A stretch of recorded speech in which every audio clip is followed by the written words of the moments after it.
Mheshimiwa Rais, hawa ni baadhi ya maafisa watarajiwa waliofanya bora zaidi kwenye mafunzo yao. Wataweza kuja mbele yako Mheshimiwa Rais kwa minajili ya kuweza kutuzwa. Chambilecho wasemi wa mithili ya jadi, chanda chema huvikwa pete.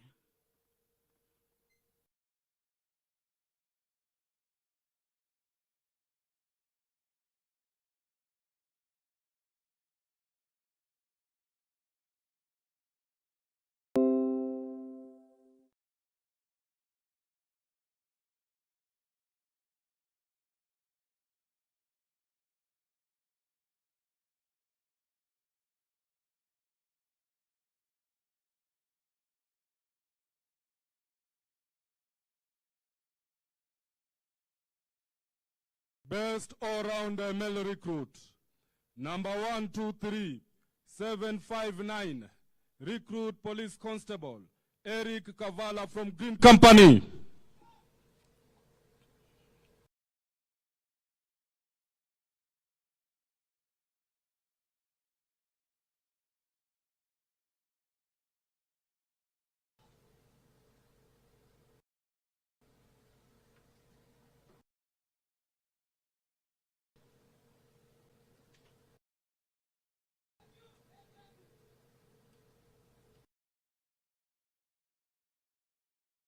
Best all-round female recruit. Number 123, 666. Recruit Police Constable Woman Dorcas Chemngeno from Red Company.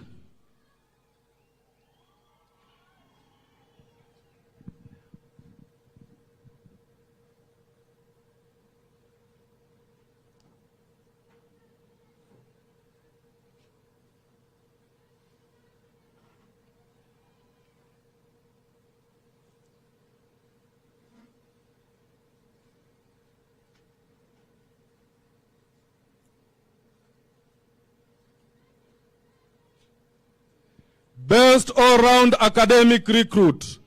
Number 123, 112. Recruit Police Constable James Mwadhi from Blue Company.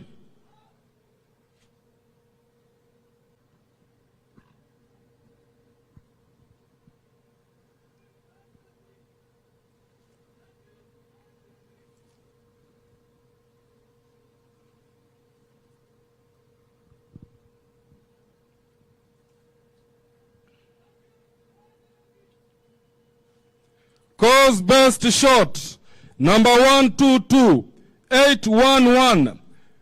Recruit Police Constable Leonard Maritim, who scored 49 out of 50 points from Yellow Company. Na Mheshimiwa Rais, huyu ndiye afisa mtarajiwa aliyefanya bora zaidi kwenye masuala ya ulengaji shabaha. Mwanzo kabisa ataweza kutundikwa ile beji ya mlengaji shabaha hodari, hali maarufu the marksman's badge. Kisha ikimridhia Mheshimiwa Rais ataweza kumtunuku afisa huyu mtarajiwa.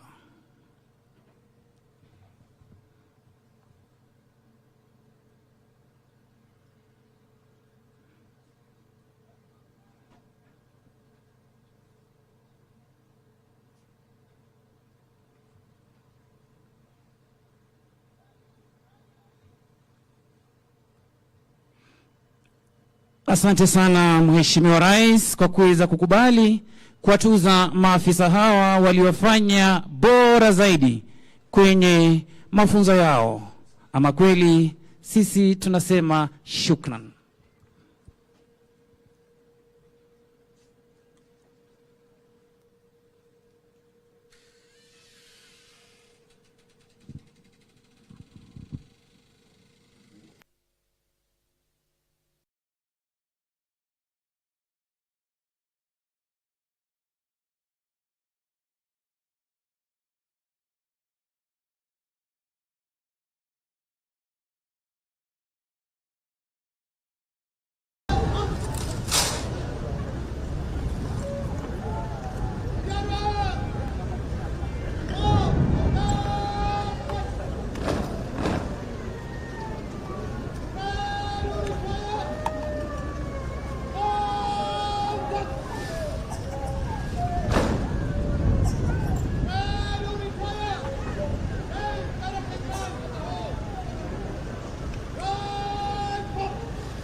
Mheshimiwa Rais, gwaride linaweza kuondoka, mwendo ukiwa ni wa polepole. Mbele ya gwaride ni bendi zetu za mseto, bendi za huduma ya kitaifa ya polisi,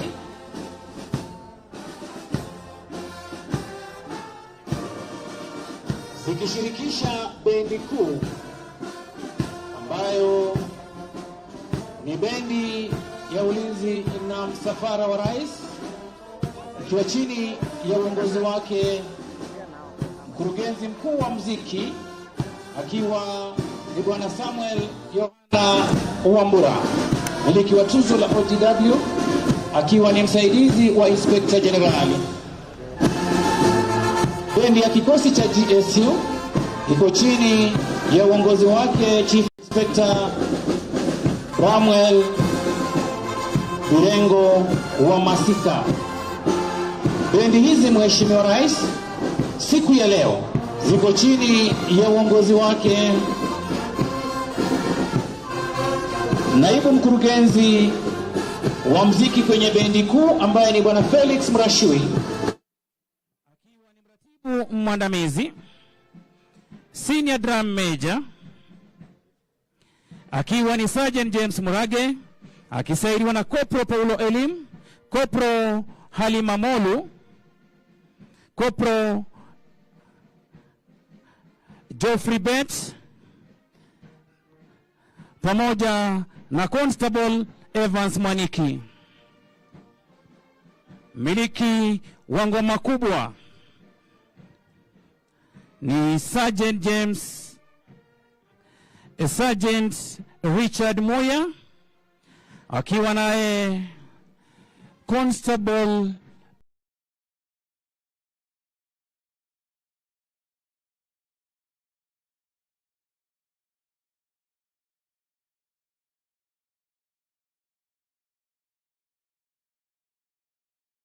Peter Hamala.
La PSC kutoka Rwanda, akiwa ni mratibu mkuu mwandamizi wa polisi.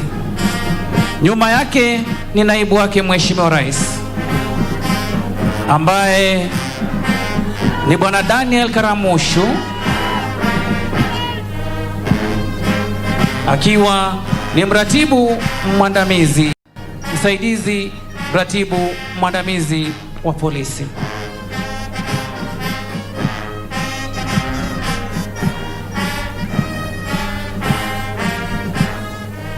Kutufungulia kwa vikundi, Mheshimiwa Rais, ni kikundi cha kwanza chini ya uongozi wake Chief Inspector Hezron Ndege akisaidiwa na Sergeant Civic Sitati, mwelekezi wa upande wa kulia ni Corporal Sylvester Owino.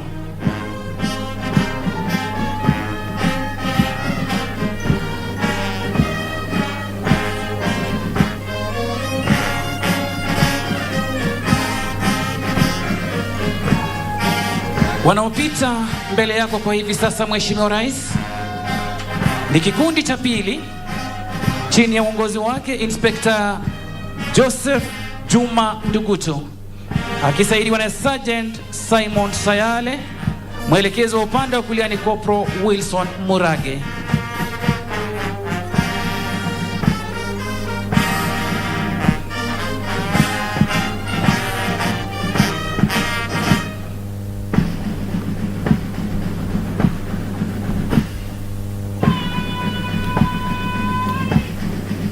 Hivi sasa chini ya uongozi wake Inspector Boniface Wesonga Makwari akisaidiwa na Sergeant Frederick Makuk, mwelekezi wa upande wa kulia ni Corporal Silas Sore.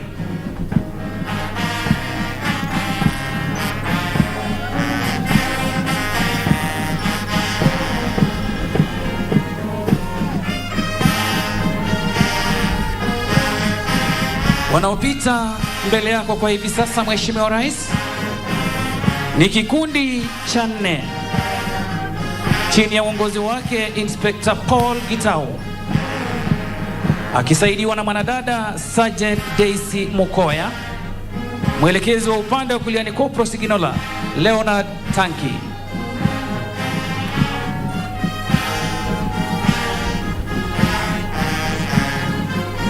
Hivi sasa ni zamu ya kikundi cha tano, Mheshimiwa Rais, chini ya uongozi wake Inspector Josephine Matoi akisaidiwa na Sergeant Pius Okweno, mwelekezi wa upande wa kulia akiwa ni Corporal Frederick Maiso.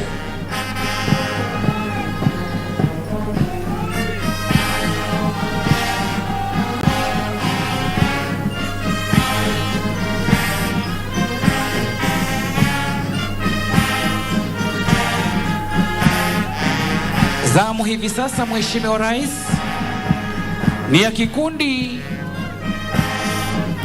cha sita chini ya uongozi wake Chief Inspector Flavian Ndeto Nzili akisaidiwa na Sergeant Dickson Zambo, mwelekezi wa upande wa kulia ni Corporal Petronila Wachia.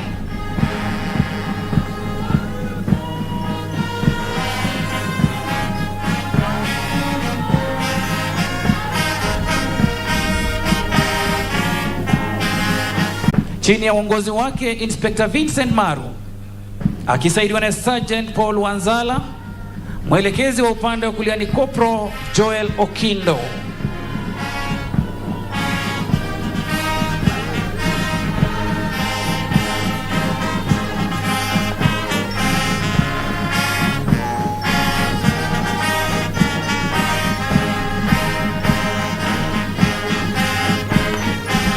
Hivi sasa ni kikundi cha nane, Mheshimiwa Rais, chini ya uongozi wake Inspector Samuel Chacha akisaidiwa na Sergeant Amos Etian, mwelekezi wa upande wa kulia akiwa ni Corporal Dennis Asige.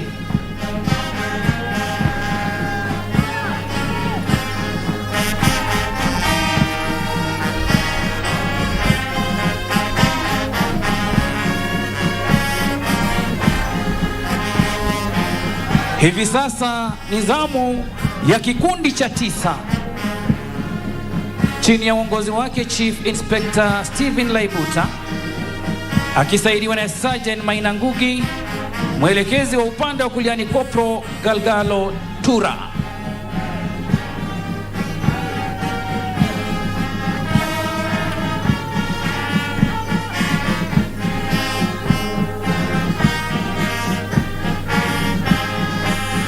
Zamu ya kikundi cha 10 Mheshimiwa Rais chini ya uongozi wake Inspector Duncan Ondigo akisaidiwa na Sergeant Camillus Ochieng, mwelekezi wa upande wa kulia akiwa ni Kopro Siginola Philip Yegon.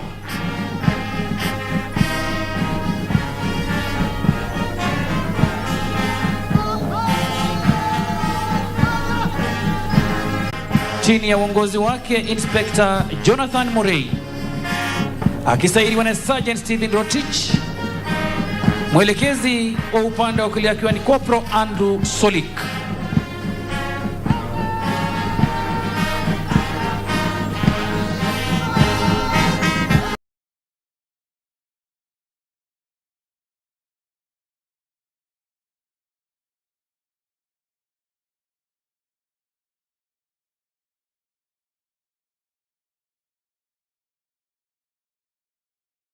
Pole. Hivi sasa Mheshimiwa Rais, wanaopita mbele yako ni kikundi cha 14 chini ya uongozi wake Inspector Geoffrey Ogaki akisaidiwa na Sergeant Timothy Atich, mwelekezi wa upande wa kulia ni Kopra Esther Okila.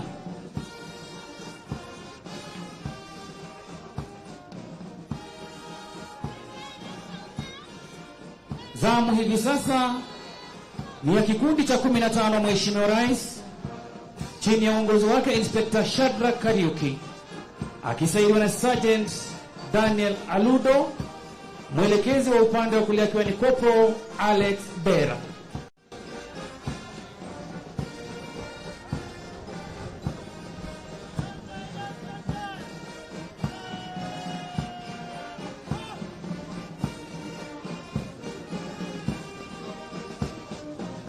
Kikundi cha 16 Mheshimiwa Rais chini ya uongozi wake Inspector Thomas Chelimo kisaidiwa na Sergeant Enoch Okwako, mwelekezi wa upande wa kulia ni Kopro Michael Otieno.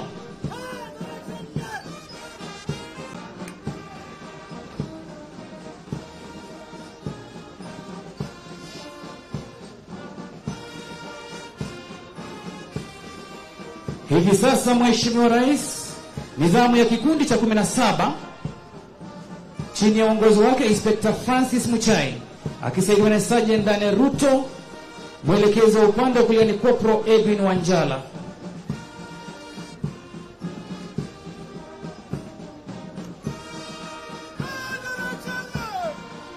Hivi sasa Mheshimiwa Rais,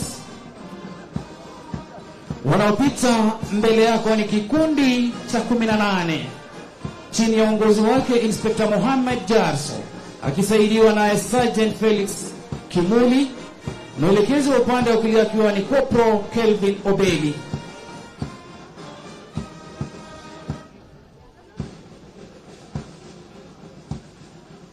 Wanafuatwa na kikundi cha 19 Mheshimiwa Rais chini ya uongozi wake Inspector Hilary Cheso akisaidiwa na Sergeant David Kirui, mwelekezi wa upande wa kulia ni Kopro Siginola Peter Kamau.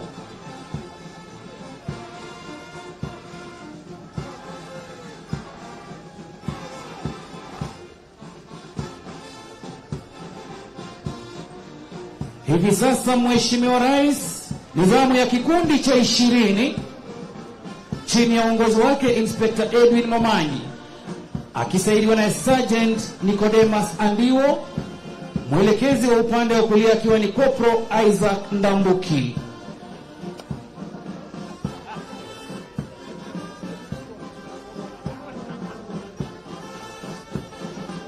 Zamu ni ya kikundi cha 21 hivi sasa Mheshimiwa Rais. Vichwa kulia, ishara ya heshima wanazo kutunuku Mheshimiwa Rais Silkwe Moi akisaidiwa naye Sergeant Julius Nyorera, mwelekezi wa upande wa kulia ni Kopro David Musyoka.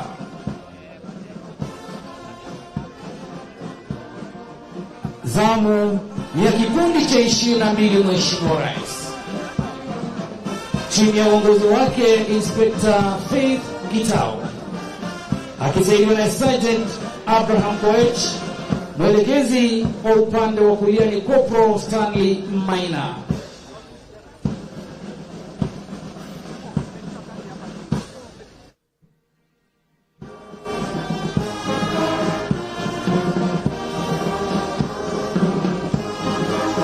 Hivi sasa nidhamu ya kikundi cha 23 namba 23 squad chini ya uongozi wake Inspector Peter Mshemi akisaidiwa naye Sergeant Evan Akala. Mwelekezo upande wa kulia ni Kopro Wilberforce Anobi.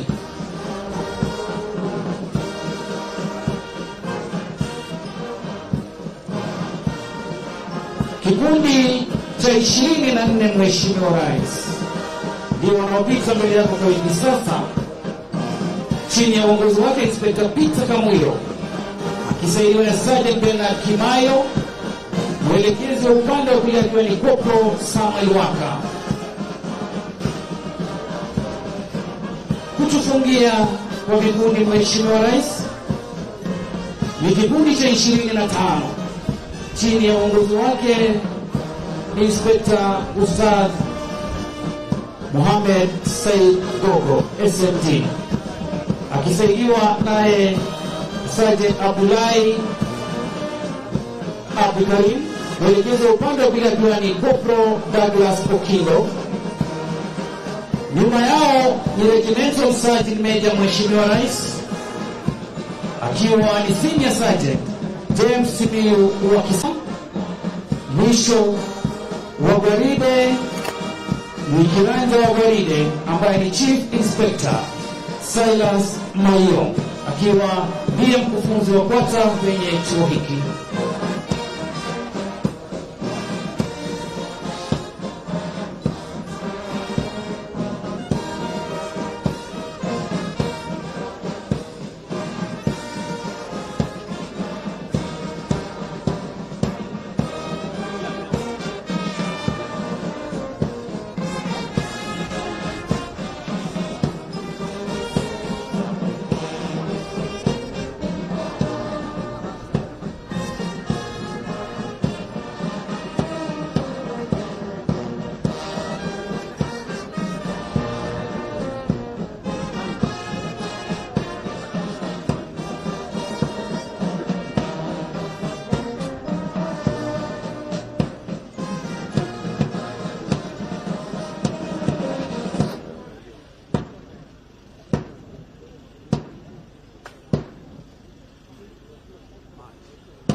Na Mheshimiwa Rais, gwaride limeweza kubadili mwendo kutoka kwa mwendo wa polepole hadi mwendo wa haraka haraka, Mheshimiwa Rais, ili kuweza kuja na kupita mbele yako kikundi baada ya kingine, Mheshimiwa Rais, wakijitambulisha na kutoa heshima zao wakiwa kwa mwendo wa haraka haraka.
sherehe ya 49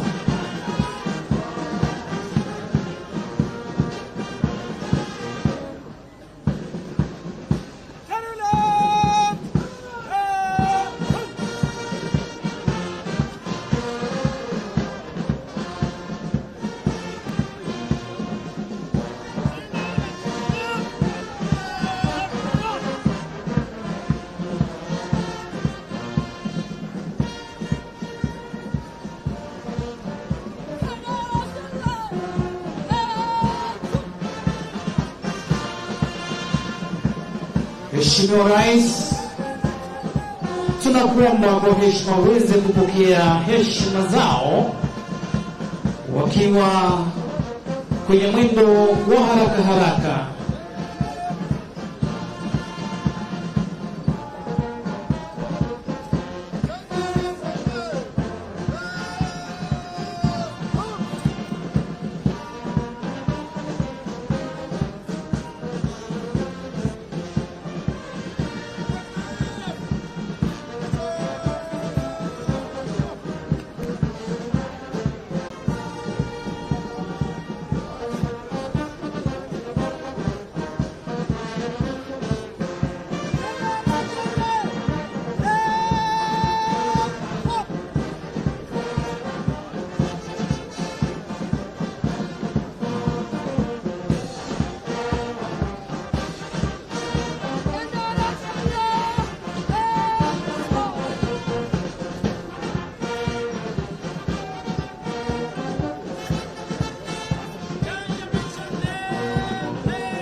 Bendi zetu zikiwa zinarudi,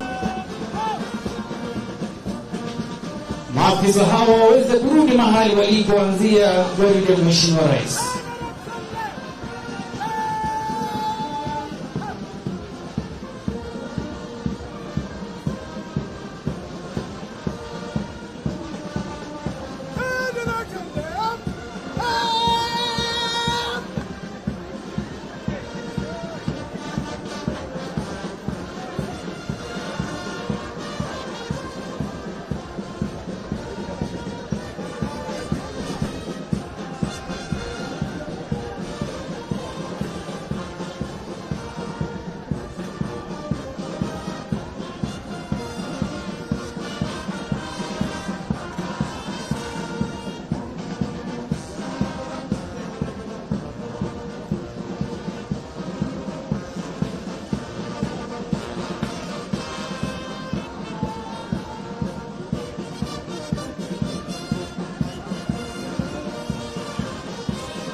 Kwa heshima na taadhima kuu, naomba sote tusimame tafadhali.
Oath of office.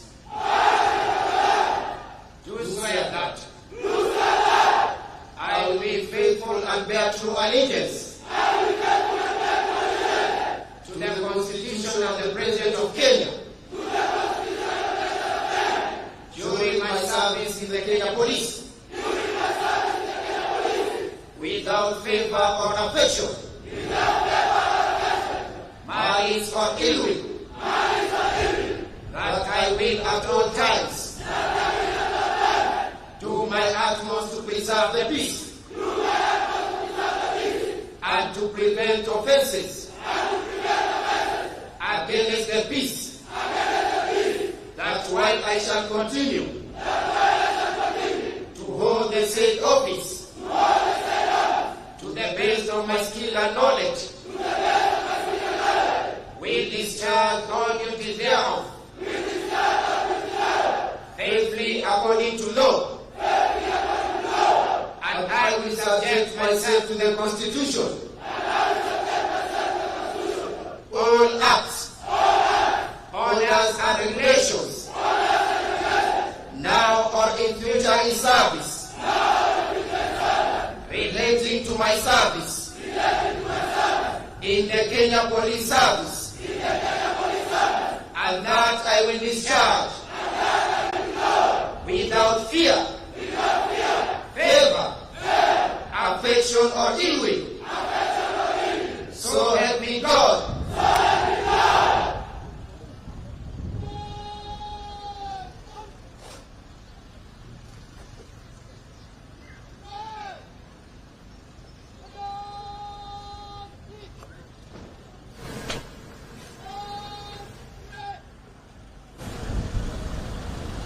Mheshimiwa Rais wa Jamhuri Tukufu ya Kenya, ambaye pia ni Amiri Jeshi Mkuu wa majeshi yetu ya ulinzi hapa nchini, Daktari William Samoei Ruto, Waziri wa Masuala ya Ndani na Utawala wa Nchi, Profesa Kithure Kindiki, makatibu mlioko hapa, Inspector Generali Huduma ya Kitaifa ya Polisi, Mhandisi Jafeth Koome, wakuu wa vyombo vya ulinzi na usalama mlioko hapa, kwa ruhusa yako Mheshimiwa Rais, ni kuombe niweze kumwalika Naibu Inspector Generali Huduma ya Polisi, Bwana Edward Mbugwa, ili aweze kuendelea na ratiba ambayo imesalia. Welcome sir.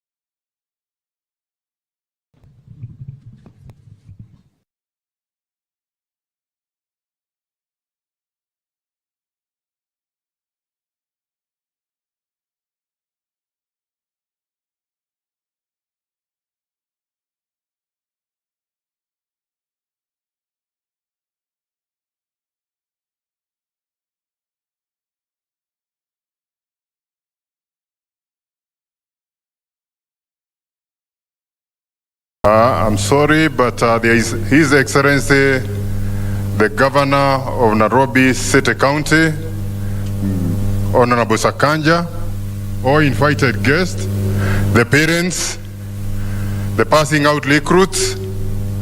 Today we are privileged to have the guest of honor, our President, to witness and review the parade of 991 recruits who are passing out today.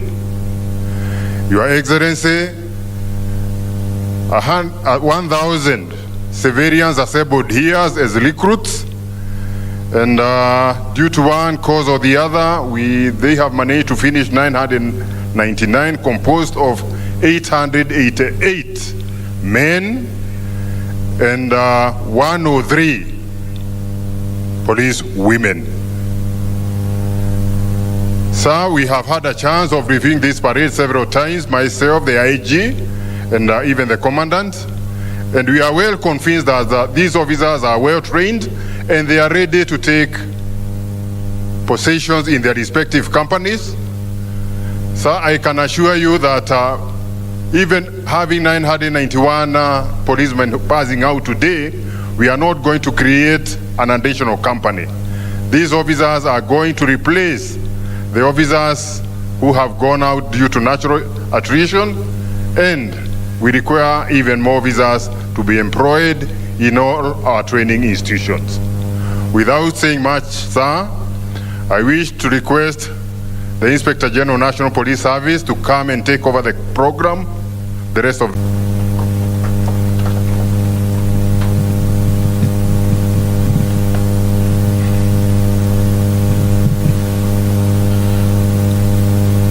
the President of our beautiful country, Honorable Dr. William Samoei Ruto, CGH, who is also the Commander-in-Chief of the Defense Forces, SR,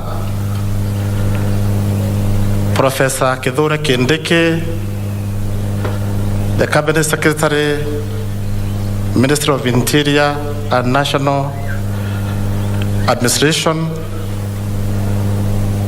Governor wa jiji letu la Nairobi, Honorable Sakaja, permanent secretaries with us this morning, the Chairperson, National Police Service Commission,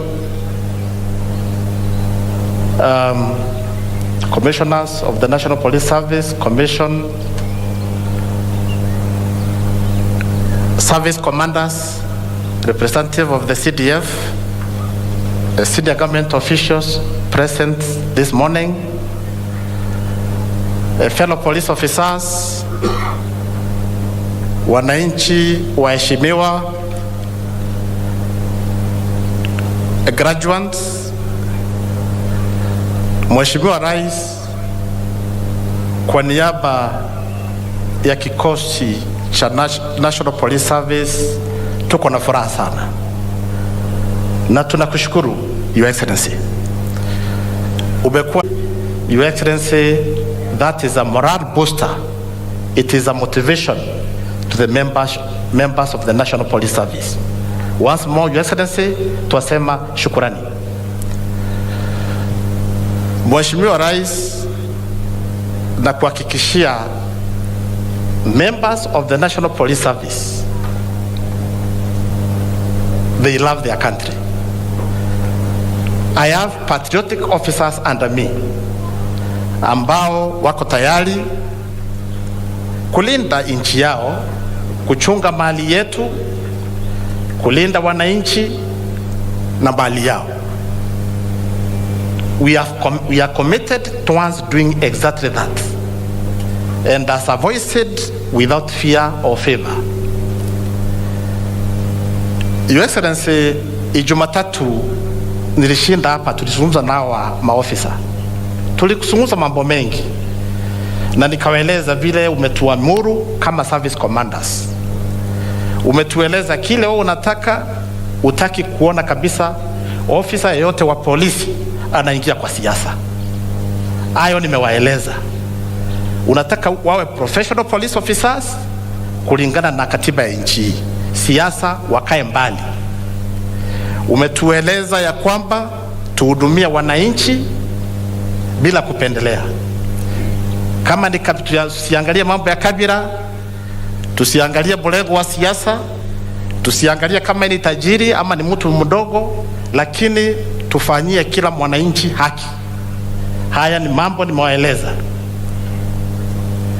You've always stated clearly ya kwamba unataka tuwe waaminifu.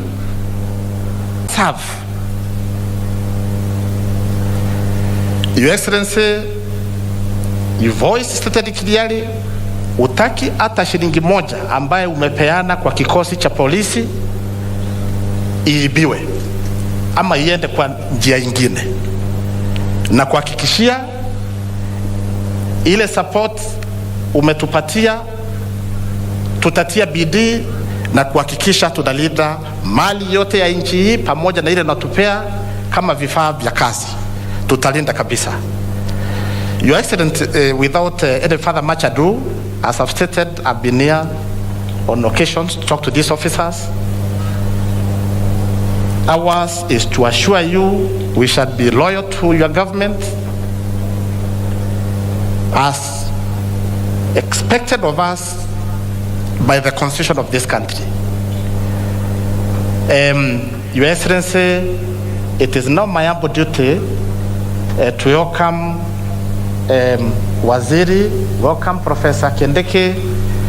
Karibu sana Waziri. Thank you, Your Excellency. Thank you.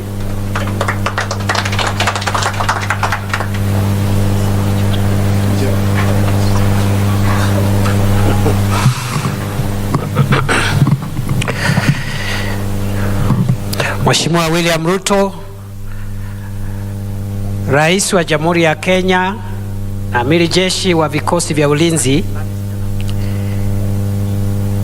Inspector Generali wa polisi Engineer Japheth Kome na makamanda wote katika vitengo mbalimbali vya idara ya polisi ya taifa,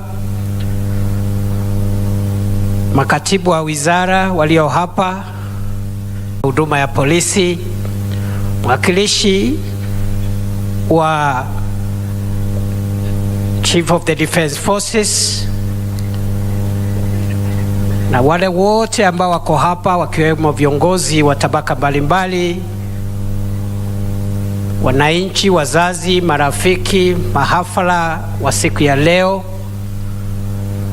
Mheshimiwa Rais, kwa ruhusa yako, kwa sababu umetuagiza katika Wizara ya Usalama wa Ndani na Utawala wa Nchi ya kwamba tuunge mkono na tupatie kipaumbele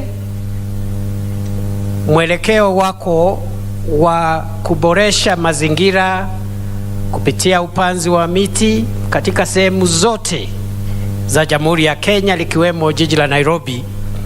Kwa ruhusa yako, naomba uniruhusu kwa dakika moja ama mbili nimwalike gavana wa jiji la Nairobi mstahiki Johnson Sakaja aseme jambo moja ama mbili, vile tutashirikiana sisi kama wizara na huduma ya polisi na county, serikali ya county ya Nairobi katika mambo ya kuboresha mazingira katika jiji la Nairobi. Karibu Mheshimiwa Gavana. Asante sana.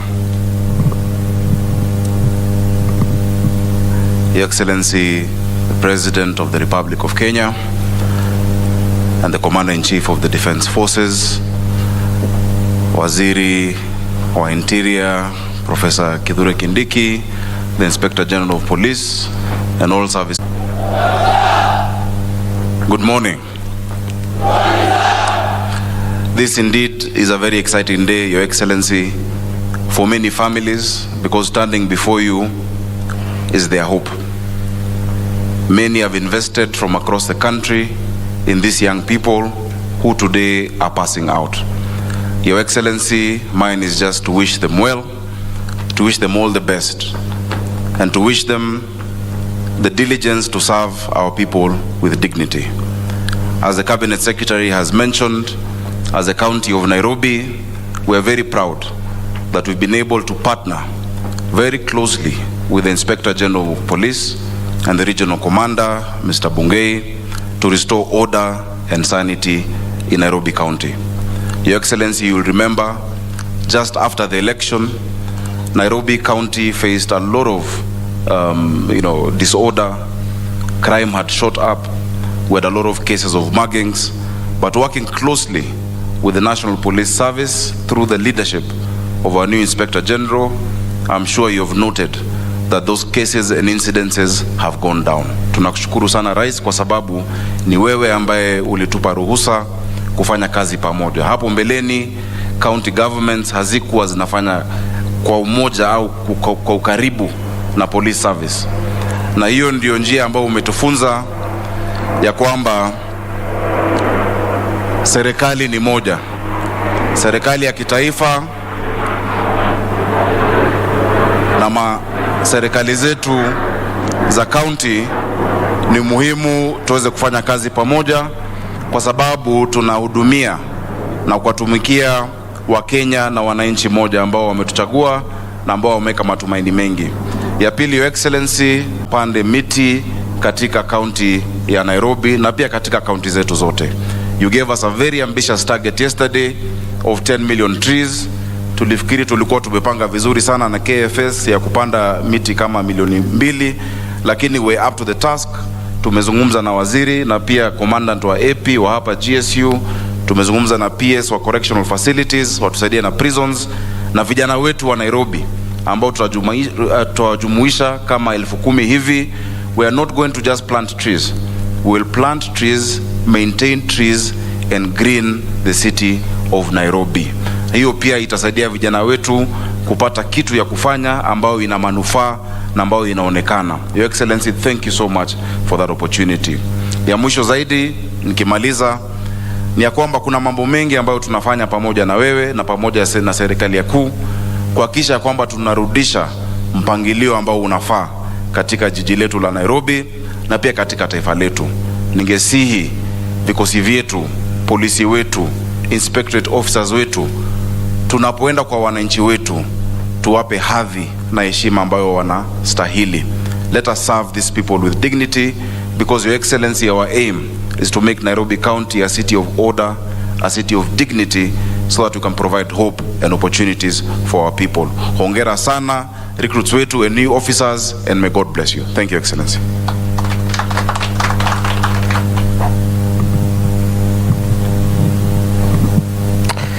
Your Excellency, sir, for us in the Ministry of Interior and National Administration, we have picked the priorities which your administration has identified in the security sector, and we have rolled out Kwanza administration plan for the security sector, and the main ones being, Your Excellency, security sector institutional reforms, which we are picking up extremely rapidly to ensure we reform all the institutions and agencies in the security sector, including the National Police Service, the Kenya Prison Service, the National Government Administration, and all the other agencies that are critical to the realization of a safe and secure country.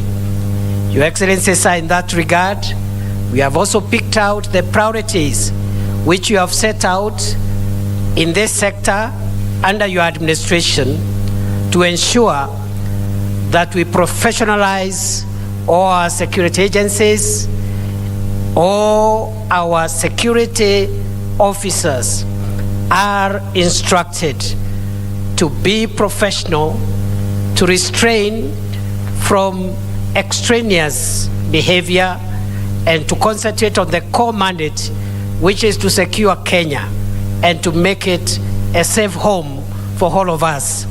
In that regard, Your Excellency, we, in consultation with the command of the National Police Service and the other agencies in this sector, are working towards reviewing and updating the curricula of these institutions in this sector to ensure that they respond to the complexities of the security challenges our country is facing today. We are also working to ensure that we also implement your direction, that we continue modernizing the equipment that is available for our officers, so that as they protect our people, they also protect themselves from danger. Your Excellency, finally, we have picked out the priority of the welfare and terms and conditions of officers, and thank you for the task force which you formed on 21st of December and whose work is already underway. We commit ourselves to be disciplined as a sector, to remain focused, and to be able to assist you deliver development, economic growth, inclusivity in a safe and secure environment, recognizing that economic development is not viable until there is safety and security for everyone, and also recognizing that insecurity impacts more those who are in the bottom of the economic pyramid. Your Excellency, nakushukuru sana. Kama wizara umetuheshimu, umetupatia nafasi. Hii wiki tumeanza na wewe, na kutoka Kiganjo mpaka Embakasi jana, na leo tuko hapa. We thank you for your time, and we congratulate those who are graduating today. Your Excellency, it is now my humble duty to ask everyone to be upstanding, those who are seated, as I invite His Excellency the President to address the graduates and all of us. Welcome, Mr. President, sir. Asante sana waziri. Tafadhali wale mko na viti hapa mbele mketi.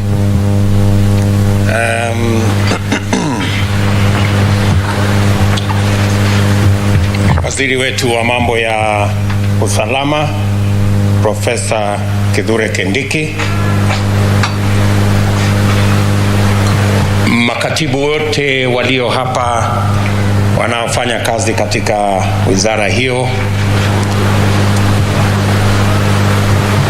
Inspector General of Police, our DIGs, senior police officers, family and friends of graduates, and my very dear graduates, good morning. I join you in celebrating this moment when we witness the passing out of General Service Unit recruits. This is a day of tremendous pride and joy for the graduating officers, their families, as well as the National Police Service College community here in Embakasi and the people of Kenya at large. The graduates assembled here before us have satisfied the college that after qualifying for admission, they demonstrated the necessary knowledge, skill, patriotism, courage, and discipline to join the General Service Unit. Therefore, we can safely conclude that these officers meet very high standards of every quality required to become part of a well-known institution with a consistent history of reliability, excellence, and discipline. This is no mean achievement, and it must be acknowledged and appreciated. I congratulate, therefore, each and every one of you for this lifetime achievement. Congratulations and my very best wishes as you get on to do what you have been trained to do and serve the people of Kenya.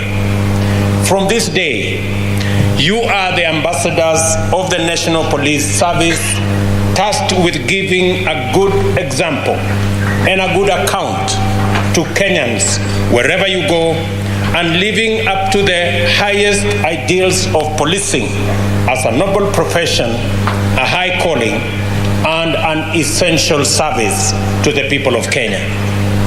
You have been deliberately and rigorously selected to represent the face of Kenya in its glorious diversity and trained together to become a cohesive cohort of brothers and sisters to be deployed to any part of our country, and you will be expected to serve all Kenyans selflessly, fairly, with integrity, without any discrimination whatsoever. You are tasked with doing much more to promote national cohesion and to completely eradicate tribal and other forms of discrimination, both among yourselves and whenever and wherever you come in contact with civilians. As I have told you and told your colleagues earlier in the last 2 days, the new policing paradigm that the government is promoting demands of you to apply yourselves to your work in an exemplary manner, that when law-abiding Kenyans see you, they see hope, they see relief, safety, and a solution to their security challenges. On the other hand, when criminals and antisocial elements see you, they should immediately regret their actions and go ahead to respect our people, their interests, their property, and all national institutions. Your graduation demonstrates the government's determination to develop a police service that addresses and resolves national security challenges and threats to law and order in a way that is aligned with national values and principles of governance. This occasion is also evident that we are attuned to the complexity, dynamism, and magnitude of policing environment. Technology has increased the capacity of criminal networks to do great harm faster and over large distances. Cross-border and transnational crime leverages modern technology to escape detection and interception. Resources, technologies, and information are shared across the world over digital infrastructures, and criminal actors can move with ease across international borders. Closer home, political crisis, armed conflict, instability, and civil strife have led to illicit arms in civilian hands, intensifying the capacity of bandits and cattle rustlers to wreak havoc among our pastoral communities in Kenya, especially in our arid and semi-arid rangelands. Similarly, terrorism, drug trafficking, and other serious crimes benefit from our location as a geostrategic hub and proximity to political and security crisis in order to perpetuate their heinous crimes. We shall no longer follow the tradition of putting cattle rustlers, bandits, and other criminals on notice. Instead, we will move resolutely and systematically to take measures to make our presence, intent, and capability evident for all to see. The interests of Kenyans are not to be infringed without serious consequences. I repeat that the rights, freedoms, lives, and livelihoods of the citizens of the Republic of Kenya shall not be interfered with without a robust and effective response. We have no choice as a country except to rise up to the challenge and to do all we can to ensure that Kenyans and their interests are safe, and that people can lead their lives and pursue their aspirations within our borders in a free, open, and democratic society that is safe and secure. You are the custodians of our freedom and prosperity.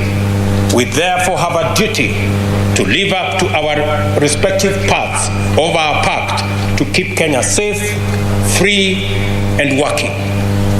The General Service Unit is a highly regarded specialized unit with paramilitary capabilities and capacity with security threats in various types of difficult conditions, terrain, climates, including urban combat.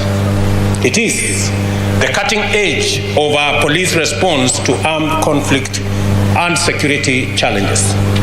On our part, we are committed to enhancing the establishment and technical capacity of the National Police Service to make sure that every Kenyan is and feels adequately served by the police throughout the country.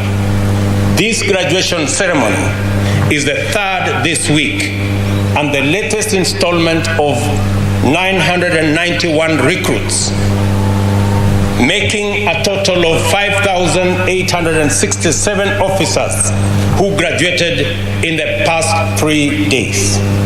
This demonstrates our commitment to ensure that Kenyans enjoy adequate police services and that our capacity to keep the people and their interests safe is continuously enhanced. On my first day in office, I signed the instrument that conferred institutional autonomy to the National Police Service by transferring the police budget from the Office of the President to the Office of the Inspector General. Only real autonomy of the police service will safeguard professionalism and independence and enhance the institution's contribution to the governance, justice, law, and order sector. We are serious about investing in the enhanced recruitment, training and skills, equipment and technology, conditions of service and welfare, as well as health and well-being of our police officers. We recognize this not only as the obligation in a highly challenging policing environment. I want to give you an assurance of the government's intention to keep its word and fulfill its part of the bargain. In return, I urge each and every one of you to be patriotic and courageous. You are expected to live up to your oath and standing orders at all times. You also are required to ensure that you remain mindful of the Constitution, especially the national values and principles of governance in Article 10, the principles of the national security in Article 238, and most importantly, the Bill of Rights, Chapter 4 of the Constitution. Always bear in mind that the police are faithful servants of the people of Kenya. Cultivate excellent relations with citizens and communities wherever you go and are deployed, and your work will be easier and more rewarding. We are determined to provide security in every part of Kenya and guarantee the safety of every citizen without compromising fundamental human rights and freedoms. This is the governance imperative of our time. As I conclude, I reiterate the high expectations that Kenyans have in you. You should have no difficulty whatsoever in meeting them by serving them with discipline, courage, firmness, but also fairness. After your graduation today, you join your colleagues in the high calling of service, all in keeping with the police motto of utumishi. Mambo mawili ya muhimu pia kwa hawa vijana ambao leo wanaungana na jeshi kubwa ya polisi wetu katika taifa letu la Kenya. Vile nimewaambia, mumekaa hapa miezi 9 kutoka sehemu zote za Kenya, kutoka jamii zote za Kenya. Mtafanya kazi vile mumekuwa trained hapa. Mtafanya kazi na polisi, munaungana na jeshi kubwa ya polisi. Karibu sasa tutakuwa na polisi 1110. Wale mumetrain na wao hapa, wale mtafanya kazi na wao Kenya, wao ni ndugu zenu, wao ni madada zenu kuliko hata wale mumezaliwa na wao. Hiyo ndio Kenya tunataka kujenga, yenye haina mipaka ya ukabila na sehemu mtu anatoka ama dini.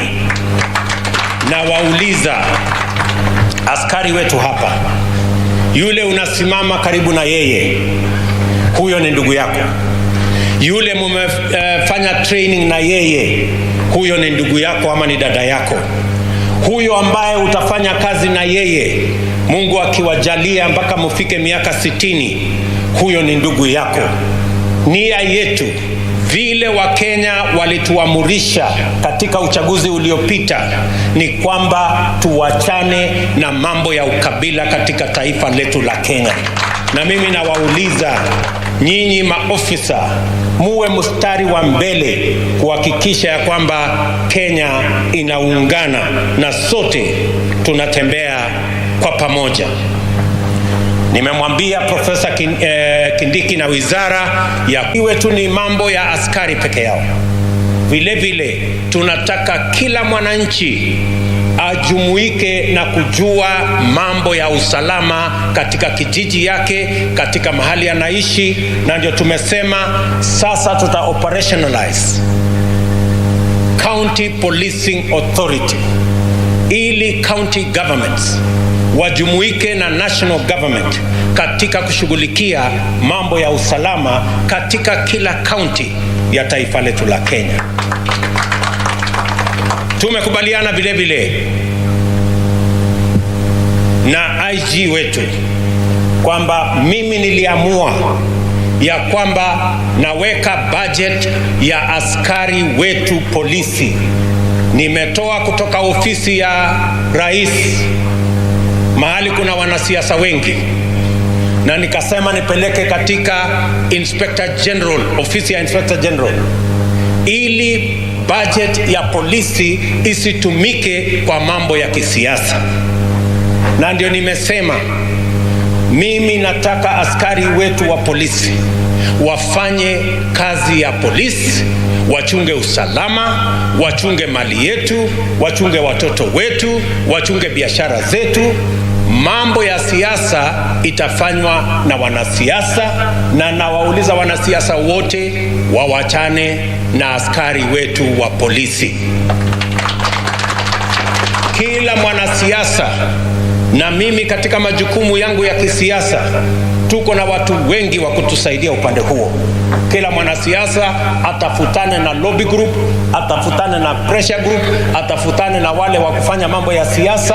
Hawa askari hawako na nafasi ya kufanya siasa, kazi yao ni kuchunga ofisi ya rais. Nikapeleka katika ofisi ya Inspector General. Si kupeleka hiyo pesa huko iende ikaibiwa na matapeli na wakora na mabroka.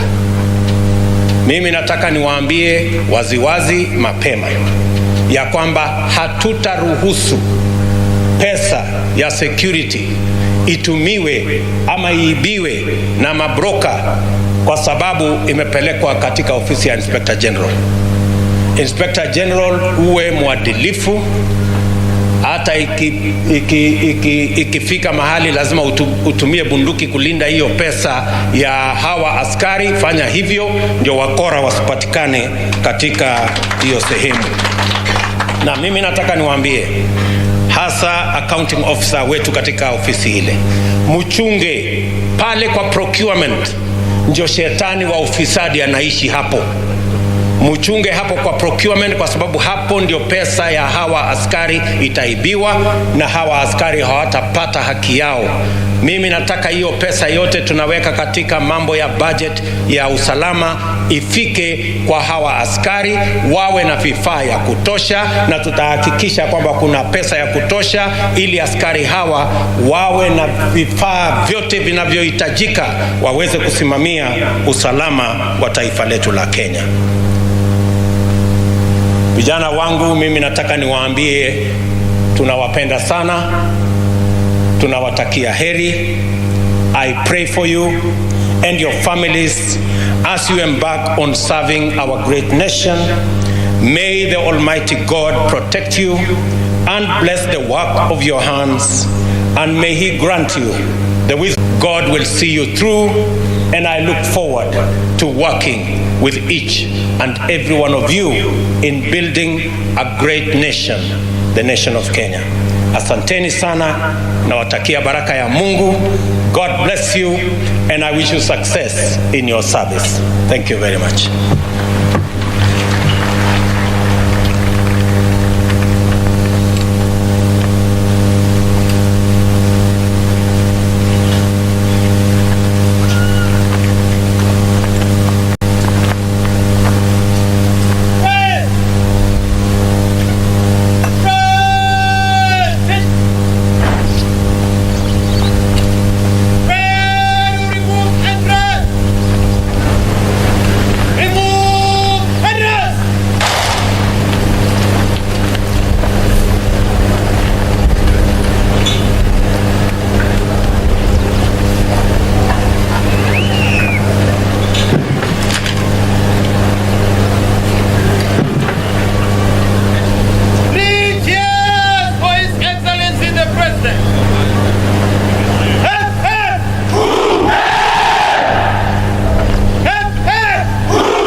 Amri ya mwisho imekuwa ni to your duties. Quick march. Maafisa hawa hivi sasa, Mheshimiwa Rais, wakiwa tayari kuweza kuungana na wenzao pembe zote za taifa hili ili kuweza kuhakikisha kuwa mali yako mwananchi. Mheshimiwa Rais, Mheshimiwa Rais, kuomba kwa heshima uweze kupokea heshima zao wakiwa wanaondoka hivi sasa, wakiwa tayari kuweza kuhudumia taifa.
wakiwa taifa hili.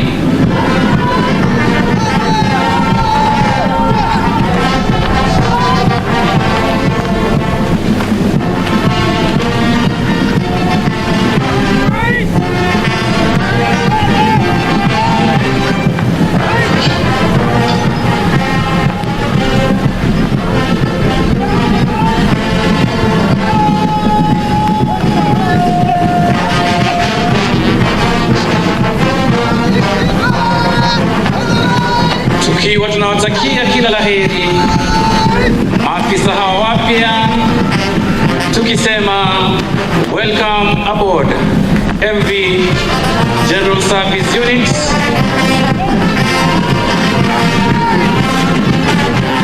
Meli ambayo iliweza kuundwa kwenye mwamba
letu ni kukushukuru Mheshimiwa Rais kwa kuweza kupata kwenye sherehe hizi za 49.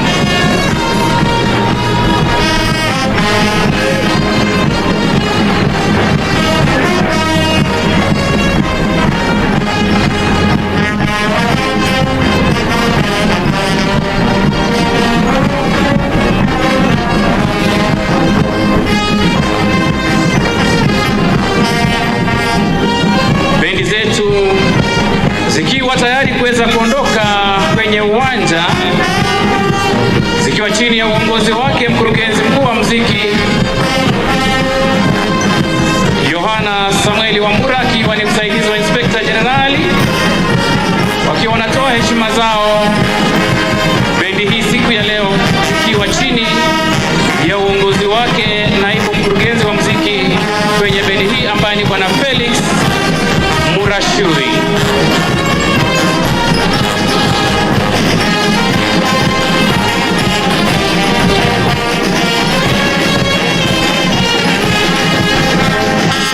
Akisaidiwa naye mkurugenzi wa muziki kwenye bendi ya Costa GSU, naye mwanadada Inspector Salome Korir.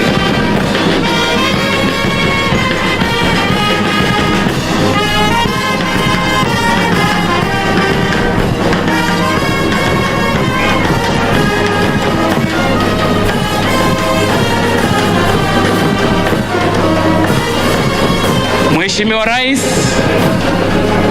wakiwa wanaondoka na wimbo wa Injili, nitalitangaza neno lako Bwana. Itakayofuata itakuwa ni awamu ya picha.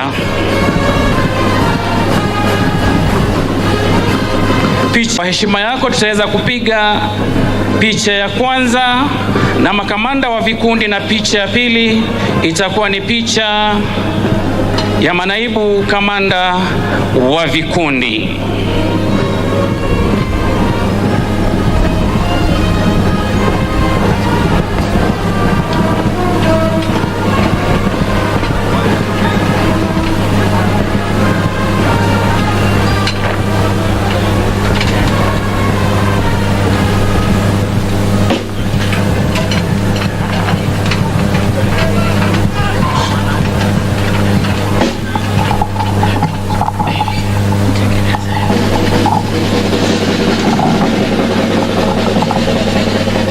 Naam, shukrani za dhati Mheshimiwa Rais katika upigaji wa picha hii ambayo itakuwa ni kumbukizi kwa sherehe ya 44 katika chuo hiki cha GSU. Tutachukua nafasi kuwakaribisha wa kwanza ambaye ni Deputy Parade Commander Bwana Karamushu Daniel, atafuatwa naye Parade Commander Bwana Christopher Momo. Vile vile tutakuwa na COB Campus Bwana Charles Naibei, atafuatwa na Commandant Kiganjo Bruno Shioso. Vile vile tutakuwa na Commandant GSU Bwana Douglas Kanja. Vile vile tutakuwa na DCI msimamizi mkuu wa DCI Bwana Amin Mohamed. Vile vile wataweza kufuatwa na DIG APS Bwana Nur Gabo. Vile vile atafuatwa naye DIG KPS Bwana Edward Mbogwa. Tutawakaribisha vile vile wale ambao walitusaidia katika kukula kiapo, the clergy, Sheikh Suleiman Bakari. Vile vile tutakuwa na Father John Korir, Reverend Samson Suyanka. Tutakuwa na mwenyekiti wa Principal Administration Secretary Madam Banis Lema Deket. Vile vile tutakuwa na Principal Administration Secretary Madam Ann Ngetich. Kisha atafuatwa na katibu wa kudumu katika kitengo cha Correction Service Madam Mary Mudhoni, naye PS Interior Dr. Raymond Omolo. Mheshimiwa Rais, tutaomba Inspector Generali akiwa na waziri wa masuala ya ndani, vile vile usimamizi wa ulinzi, aweze kukusindikiza kwa sababu ya picha hii ya kwanza. Karibu sana Mheshimiwa Rais. Wengine wote popote tulipo, tafadhali kwa heshima na taadhima kuu tutaomba kutulia, tutaweza kupata uelekezi wa litakalofuatia baadaye.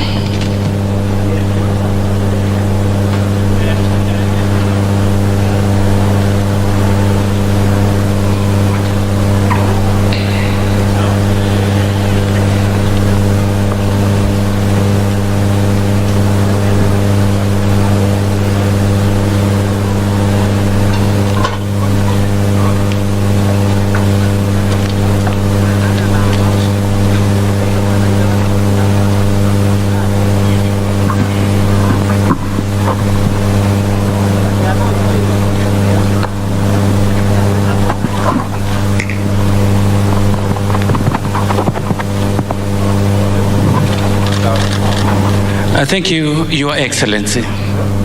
Na picha yetu ya pili itakuwa ni picha ya platoon sergeants baada ya platoon commanders kupewa amri ya kuondoka. Asanteni. Platoon. Na mkumbuka picha hizi ni picha ambazo zinapeana kumbukizi za sherehe kama hizi, kwa hivyo huwa ni picha ambazo ni muhimu sana kwetu kama maafisa wa polisi, hasa wale wakufunzi wa chuo hiki ambao wameweza kuwapika maafisa hawa ambao tayari wamekwisha pakuliwa kwenda kupeana huduma kwa wananchi. Karibu tena Mheshimiwa Rais kwa picha hiyo ya pili.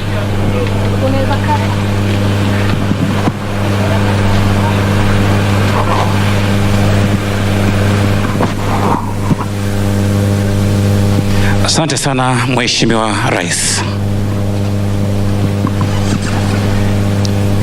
Naam, mtazamaji, kama unavyoona kuwa tumefikia kileleni mwa sherehe hizi za kufuzu kwa makurutu wa maafisa usalama wa GSU, ambapo Rais William Ruto alikuwa ameongoza hafla hii ya kufuzu kwa vikosi vya usalama ya GSU. Na kwa sasa shughuli zima ya kupiga picha kwa pamoja na Rais William Ruto imekamilika tu sasa hivi, na sasa hivi Rais William Ruto anatarajiwa kuondoka katika jukwaa hili baada ya kuongoza hafla hii nzima ya kufuzu kwa vikosi vya maafisa usalama wa GSU. Na kama nilivyokudokezea hapo awali mtazamaji, ni kwamba makurutu 991 ndio wanafuzu leo baada ya kupata mafunzo maalum kwa miezi 9 kunradhi. Waliofuzu hii leo wakiwemo maafisa wanaume na maafisa wa kike, ambapo maafisa 888 ndio wanaume na 103 ndio kike. Ni taarifa ambayo tulikuwa tunaifuatilia kwa kina, mtazamaji, ambapo Rais Ruto pia ameahidi kuboresha hali ya kazi kwa maafisa wa usalama, ikiwemo kuwapa makao bora na bima ya afya ili kudumisha usalama katika taifa hili. Pia Rais William Ruto akiahidi kuboresha hali ya kazi kwa maafisa wa usalama kwa kuwapa makao na bima ya afya. Pia amesema tangu siku ya Jumanne na kufikia siku ya leo Alhamisi, zaidi ya maafisa wa usalama zaidi ya 5,000 wamefuzu, na hiyo ni ishara tosha kwamba juhudi nzima ya kupiga jeki swala nzima la usalama linaonekana kufua dafu. Rais William Ruto pia amewataka maafisa kuzingatia kanuni za sheria wakati ambapo wanatimiza majukumu lao na kufanya kazi zao za kudumisha ama kuboresha usalama nchini. Mtazamaji, unakumbuka kwamba sherehe hizi imekuja ama imewadia wakati mwafaka ambapo taifa limeonekana kuwa na hali mbaya ya usalama katika maeneo tofauti, na sasa sherehe hii inaonyesha kwamba ni ishara tosha kwamba juhudi za serikali zingali zinaendelea. Hayo ni masuala ambayo tunakuwa tunalifuatilia, mtazamaji, na wale ambao pia walikuwa wameongea katika hafla hii ambao walikuwa wageni pia ni waziri wa usalama wa kitaifa Profesa Kithure Kindiki, ambapo amewataka maafisa kumakinika katika kutimiza majukumu yao ya kuboresha usalama na kulinda Wakenya kwa jumla. Aidha amewataka ama amewahakikishia Wakenya kuwa idara ya usalama iko ange kabisa kuleta ama kuimarisha usalama nchini. Aidha Profesa Kindiki amewataka maafisa wa usalama pia kujitosa katika shughuli ya upanzi wa miti. Daktari William Ruto, ni taarifa ambayo pia tulikuwa tunalifuatilia. Hayo tu ndio masala ambayo yalikuwa yamechupika katika hafla hii ya kufuzu kwa maafisa wa usalama wa GSU. Na kama nilivyokudokezea hapa awali ni kwamba maafisa 991 ambapo walifuzu. Hiyo ni ishara tosha kwamba hali ya usalama ama wako tayari kuelekea kudumisha usalama. Ni taarifa ambayo pia tutakuwa tunakupatia hapo baadaye katika taarifa zetu za saa 1 na saa 3 kutoka hapa katika uwanja wa mafunzo ya Embakasi Bewa Laba, na wale wote waliofanikisha kukuletea shughuli hii moja kwa moja. Mimi ni Khalid Abdullahi, na sasa nakuregesha kule makao makuu studio zetu kule